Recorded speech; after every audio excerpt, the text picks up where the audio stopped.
We're in the third digital roundtable of the Vardia with Jorge Urias, who is an architect based in New York. He holds a Master of Science in Architecture degree from Pratt Institute in New York and a Bachelor of Architecture degree from University of Monterrey in Mexico. He's a co-founder of Chaos Architects, a tech startup based in Helsinki and Finland, focused on creating an AI smart city platform that connects citizens, governments, and companies. Jorge is also a member of Project Paz, a New York-based non-profit organization focused on helping Latino children on both sides of the border succeed academically. Jorge, thank you very much to accept your invitation. And we are looking for your presentation, actually. Thank you very much. I'm just gonna make or turn off our screen and sound to make it much more easy. Okay. All right. Thank you, Yelta, for the invitation, and Kerem and the rest of the curators. Well, yes, my name is Jorge. Jorge Urias. I also have a studio of architecture and design here in New York and in Mexico, where we're seeking to bring together art, architecture and design in a single workspace. In the studio, we explore and test the relationships that exist between the built and the unbuilt. And we can talk a little bit about it in a bit. But we're here to talk about the three questions that was presented to us by the curators of Bardilla, the Shift, and that will serve as a reference point to this conversation. Those questions are, why does the Biennale exist? What does the Biennale do? And for whom does the Biennale exist? Now, when I started thinking about these questions, the first thing that came to mind was about how technology is playing a very present role in how things are being experienced in the Biennale, and how it's very much involved. But as I continued to went through the possible iterations of possible answers, I concluded that well, everything took me to a specific subject, and that subject was about the idea of dialogue and the idea of having a conversation, regardless of where it is taking place, and also the interaction of that knowledge. So it is from that that I thought, for whom does it exist? Well, it's obviously for humanity, but I think that the question is we can also say that it also exists for the sake of knowledge. There are many variables that are converging into the biennial, and those variables and the interaction of those variables are what I think validates the existence of the biennial. I see the biennial as like a vehicle or like a tool to experiment and to test and to explore the most basic of our human characteristics, like our curiosity. I think that part of the biennial is born out of curiosity and the need for knowledge, the need for ideas, to share those ideas, and to the exploration of subjects in a collective manner, but through the eyes of architecture. And it is through these interaction of multiple variables, that from the curiosity and knowledge, that gives value to the biennial, like different cultures, different educations, different languages, different ages, different academic backgrounds or non-academic backgrounds. They all converge, and they all converge in Venice to have a collective conversation under one subject. And this subject that's being developed, I think it's giving a pattern of ideas. It's giving like concepts and postures that are born out of this pattern of information. And in my practice, like in the biennial, I also explore a little bit of the multiple converging variables that are working together to create patterns of information.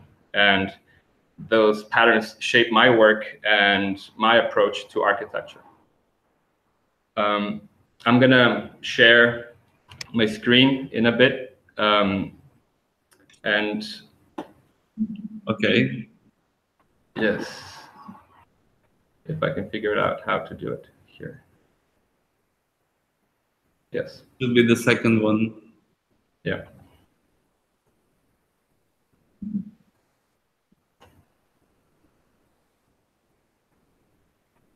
All right. You're seeing my screen, right? Yes. Okay. Okay. Well, first, to talk about well, in case you were wondering, where I have my two offices, Juarez and New York, I was Googling this, and apparently it's 700 hours walking, in case you're interested, which I'm sure you're not. But so this is Ciudad Juarez. This is the place where we're mostly doing our projects. And the particularities of Juarez is that it's you cannot tell where one city begins and the other one ends. Regarding the work that we're doing, like we're always like questioning variables and how all these variables are interacting with our surroundings and aiming deep at size specificity. So I would like to talk a little bit about that and how we test and explore all these intangible relationships and how we're focused on making visible the hidden patterns between the built and the unbuilt. I'm going to illustrate these ideas through a couple of built projects and others that are unbuilt, but we will be trying to render the information that lives among us to use it to create our work. And these sources of the hidden patterns are every possible variable that converge into a project. For example, this is one project that we did in Mexico, in Anapra. It's in Ciudad Juarez. And the project is in a very fairly undeveloped part of the city, quite organized in a way in the streets, but whatever is going inside of the street layouts are, again, in another order, chaotic order. And so there's also a sense of self-construction here, like people are building their properties. There's a richness of materials, and you can also see the curiosity of and the creativity of the people and how they use all these construction systems. And so we were commissioned to do a 300 square foot low-cost commercial structure with an open plan. And the idea of property like really captivated us a lot. Like people, even though the streets are unpaved, they're really defining what is theirs and how they're really involved in this term of property, because a lot of them don't until recently have been owning their lands, and before it was all very in a gray area for various decades. So it's a constant term that is very important here. So using this idea of property, where we're trying to map out like if we could understand in a different way the ideas of property inside of this area. So we started mapping out the different relationships in different parts of Anapra and how they are relating into themselves, and creating a pattern that could be charged with all that information, with all that history and all that, in a way, they're intuitive self-constructed versions of their cities and place it into a building and place it into a structure that could also reflect the raw parts of the city, of that neighborhood, and also sort of blend in without causing a lot of shock as a new construction. So this, and we created this pattern that's also creating a different play of shades and lightness into the building as the sun moves around. And so it's a very exposed material. It's like a raw skin, and it's also particular because in the weekends there's still this markets that stay around in front of the streets, and all these people are continuing to like interact with it in different ways. And this is, and in the left image you can see how these are like dust storms that are coming into Juarez a lot. And on the right, we see part of the construction and how the people in the neighborhood were very much involved, and we're always wondering how, like, all these, what was going on inside of the building. Following the same line here, Anabra was our first project, and following the same line, we were interested in also using in New York, like what's happening also inside of a Manhattan city block. Like, how are these property lines? How are these like other information that we normally don't see or don't interact with on the outside of the Manhattan city block? We were interested in how we can we materialize it, or can we try to understand it in a different way? So we grabbed one of the most non-touristy parts of Manhattan city blocks that's very common in a way. It's 27th and 26th Street between 2nd and 3rd Avenue. It's a normal block.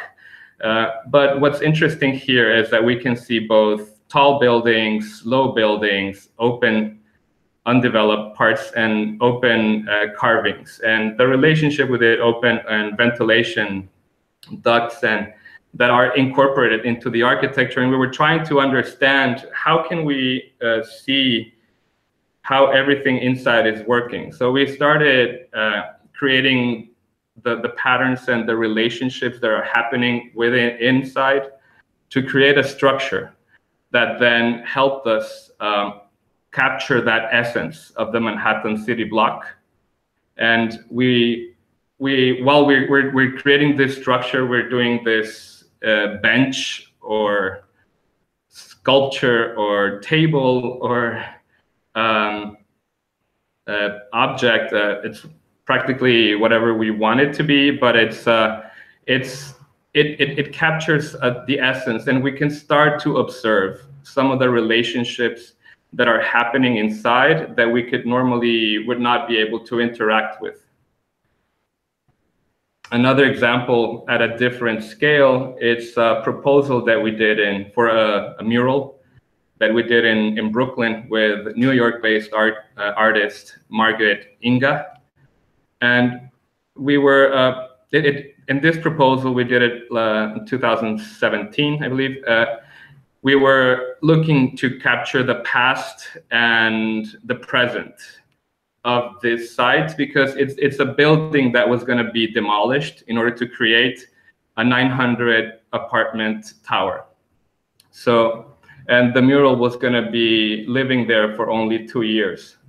So we started analyzing how many towers actually have been built in Flatbush Avenue in downtown Brooklyn, and tracing them by the order that they were built in order to incorporate time into our pattern. So we started tracing the evolution of these of the growth of these towers, and began to place it on top of these existing building that was soon going to be demolished.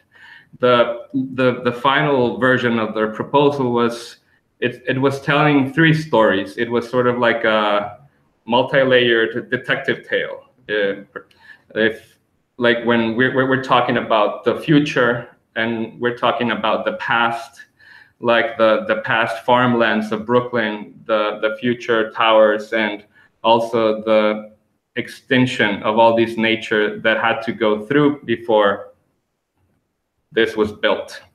And finally, quickly, just a project that it's under construction right now in Mexico that's also driven by these patterns of wind and of all these dust storms. We created this structure that it's a double facade that's also protecting the building from extreme heat and allows it to breathe throughout. And also it's done in a way that it sort of mimics, in a very monochromatic way, but the sunsets of the Ciudad Juarez deserts.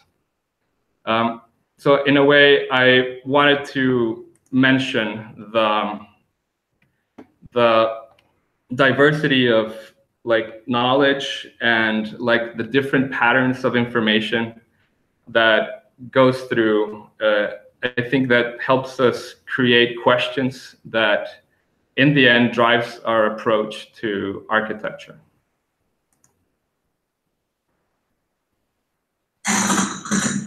I'm sorry. Thank you very much. We might have some questions. Is there anyone with a question? All right, we have one. Sorry for this. I don't know. Hi, thank you for your presentation. I really like the works you selected to present, and especially the first one. I think it was, for me, it seemed like a very sensitive kind of approach to the facade of the building. And for what it seems, it really blended in very well with the existing environment. I was just wondering if the people that live there could get the reference in the same way that us architects would do, or if there's a way, to incorporate elements from the local culture in a similar way as you did. Yeah, thank you. Good question. I think part of when we were doing this project, there was a lot of collaboration first because Ciudad Juarez is a very it lives in the border between Mexico and the United States. So there was sort of collaboration between engineers in Juarez and engineers in the United States. So it was a sort of a cross-border collaboration. And when we decided to do the patterns out of wood, we were also involving carpenters from around the area to create the patterns, because the patterns were being laid in the floor slab and then the concrete poured and lifted. So and we were involving people there as if they understand what the patterns mean. I don't think that anyone does, like maybe at first sight, but in the end, it does come from there. So I think that in a way it might have some sort of connection that it's not visible, but it's not maybe intangible. And that's what I mean about making all these hidden patterns evident, because they do exist and they do have a history, and they are being sort of charged with information, but it's not necessarily, we just need to materialize them. Okay.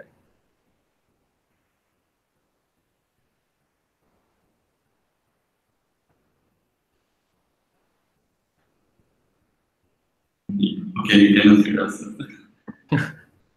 Is there another question, or I'm going to ask another question? Do you want? Maybe from here it's better.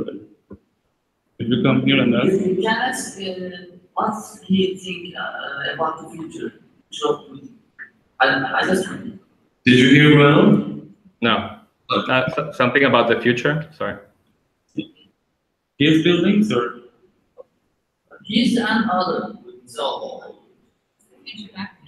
Okay. Actually, he's asking, what do you think about the future of architecture? Actually. Okay. Do we have enough time? It's a big question. And also the biennial, I mean, the venue is almost closing. They're gonna kick it out. Okay. So I'll try to do it fast. I think we have 6-7 minutes more. That's yeah. Okay. Yeah. No, what do I think about the future of architecture? I think it's promising, definitely, first and foremost. I think it's taking. When I'm gonna tell you about what I think the architecture, the future of architecture should be. I think it should be deeply rooted. I think it needs to be site specific. I need to be very well informed, and that reacts in a way to the site it is working on. I think that we are being we have a big responsibility to do that, and I think that I think more and more there are more practices that are trying to do things that are more locally focused, with using the technology that's there, and also the resources that are there. I think it's important too. But I think overall, I see a promising place that it's been evolving a lot also, and I think it will continue to evolve a lot as technology is working.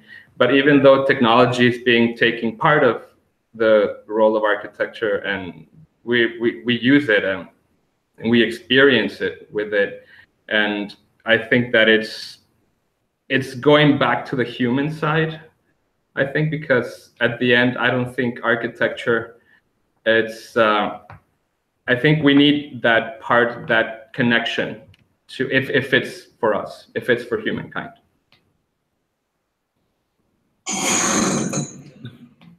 What more? Okay, thank you very much. I think we are all questions. Okay. Thank you very much for your contribution. Thank you, Yelta. Have a nice evening in New York. A good night in Venice. Yeah. Thank you. Bye. Bye.